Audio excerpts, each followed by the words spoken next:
So, ang isa sa tips nako during examination is kung nagali mo yung malisdan nga question, inyong i-mark yun na or isuwat, hatagan man mo ang bond paper for your scratch paper. So, you will mark the question nga inyong gikalisuran. Inyo ginang imarkahan. For example, question 7, naglisod mo og answer. Inyong ibutang dito number 7, then proceed na dayon mo sa next question. Kato inyong gikalisdan nga answer. More dayon to inyong balikan for re-reviewing para mas mapadali mo kay na may timer biya. So, in every competence, it is more likely every question is 1 minute. For example, sa competence, there are 10 items. So, it is a total of 10 minutes sa kana competence. So, para mapadali mo, ang dili mo ma-pressure sa timer, kato inyong gika-dibugan or naglisod mo ato question, mora to inyong isuwat sa bond paper, kato inyong gi-mark, mora po to inyong balikan for re-reviewing. And then nyo balikit tanan, kay mag-over-review na mo, then mawala na din yung confidence sa pag-answer.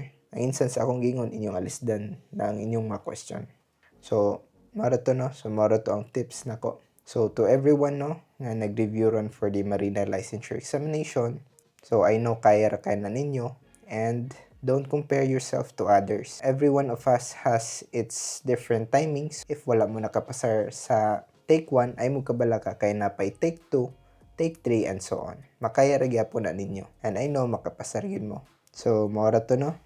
You can comment down below and also para ma-replyan tamo kung sa inyong mga questions. Then, dagang salamat. Then, God bless.